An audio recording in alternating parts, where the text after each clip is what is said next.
हम सब ऐसा सोचते हैं कि इतने बड़े गमले को और ग्रो बैग को भरने के लिए बहुत ही ज़्यादा मिट्टी की ज़रूरत होगी।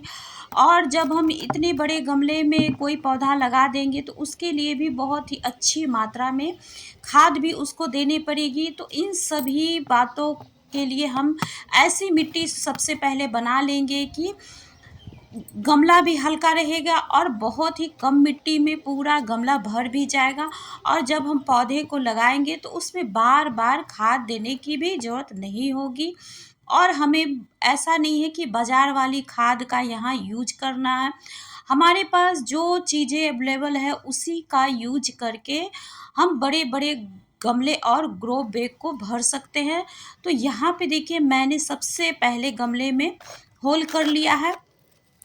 अभी बरसात शुरू होने वाला है तो ड्रेनेज हॉल को बहुत ही अच्छी तरीके से कवर करें ताकि पानी का जमाव ना हो। और जब हम इस तरीके से मिट्टी को बनाएंगे तो पानी का भी जमाव नहीं होगा और मिट्टी जब हल्की होती है तो एकदम भुरभुरी रहती है और पानी उसमें ठहरता नहीं है। तो इस तरीके से अपने गमले की मिट्टी को ज़रूर भरें। तो यहाँ पे देखिए मैंने सबसे पहले नीचे मिट्टी को डाला है और नारियल के छिलके को डाला है। अगर आपके पास नारियल का छिलका ना हो तो गर्मियों में नारियल पानी पीते हैं उसको भी आप गमले में डाल देंगे तो धीरे धीरे वह गल जाता है।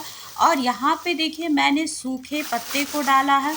तो इस तरीके से गमले में बहुत ही कम मिट्टी में हमारी गमले भर जाती है और इस तरीके से हमें बिना कीड़े बिना बदबू की खाद भी मिल जाती है।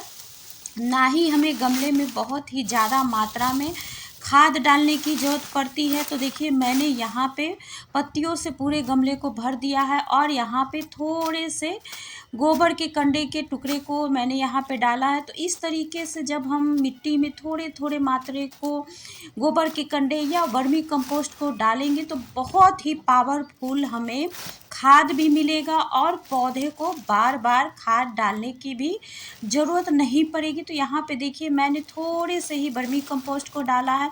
अगर आपके पास वर्मी कंपोस्ट ना हो तो किचन वेस्ट को ही डालें। अगर किचन वेस्ट भी ना हो तो देखिए इस तरीके से नॉर्मल मिट्टी को ही डाल दें तो धीरे धीरे खाद बनता चला जाएगा और आपके पास बहुत ही हेल्दी मिट्टी भी हो जाएगी जिसका कि हम आगे चलकर किसी भी गमले में पौधे को की ग्रो को बढ़ाने में कर सकते हैं। तो इस तरीके से हमारे पास धीरे धीरे ही बहुत ही अच्छी मिट्टी बनती चली जाती है। अगर आप गार्डनिंग की शुरुआत कर रहे हैं तो ऐसा नहीं है कि आपके पास बहुत ही अच्छी खाद हो या महंगी खाद हो तभी आपके पास पौधे हेल्दी रहेंगे। आप इन सारे तरीक़ों से जब अपने गमले को भरेंगे और उसमें पौधे के उगाएंगे तो बहुत ही हेल्दी पौधे रहेंगे। मैं अपने टेरेस में सब्जियों को भी उगाती हूँ और उनकी भी ग्रोथ आप लोग देख सकते हैं कि बहुत ही अच्छी होती है।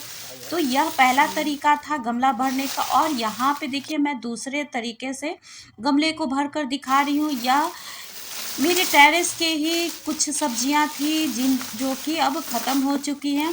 तो उनको देखिए इस तरीके से मैंने 1-2 दिन की धूप दिखा दी। तो इस तरीके से सारे के सारे पत्ते जब सूख जाते हैं तो कोई भी कीड़ा लगने का कोई खतरा नहीं होता है। और इस तरीके से आपको पावरफुल खाद भी मिलता चला जाता है। बहुत सारे लोग डरते हैं कि जब हम किचन वेस्ट से खाद बनाते हैं तो बहुत ही गंदी बदबू आती है और कीड़े लग जाते हैं। तो इस तरीके से जब आप गमले को भरेंगे तो कोई भी आपको कीड़ा भी नहीं लगेगा और ना ही आपका कोई पौधा खराब होगा। तो यहाँ पे देखिए मैंने थोड़े से नीचे गिर चुके कचरे को उठाकर मैंने गमले में डाल दिया है। तो इस तरीके से आसानी से गमला बहुत ही बड़ा भर चुका है बहुत ही कम मिट्टी में। आपके सामने ही मैंने कम मिट्टी का यूज किया है और यहाँ पे देखिए थोड़े से किचन वेस्ट का मैंने यूज किया है। तो इस तरीके से हमारे घरों में अवेलेबल रहते ही हैं सब्जियाँ। अगर आपको थोड़ा सा भी लगता है कि इनसे कीड़े लग जाएंगे तो आप इनको 1-2 दिन की धूप भी दिखा सकते हैं। ऐसा मैंने नीचे सूखी पत्तियां डाला है उसकी वजह से इसमें से जो भी लिक्विड निकलेगा वो सूखी पत्तियां में एब्जॉर्ब हो जाती हैं, तो इस गमले से कुछ लिक्विड भी बाहर नहीं आएगा।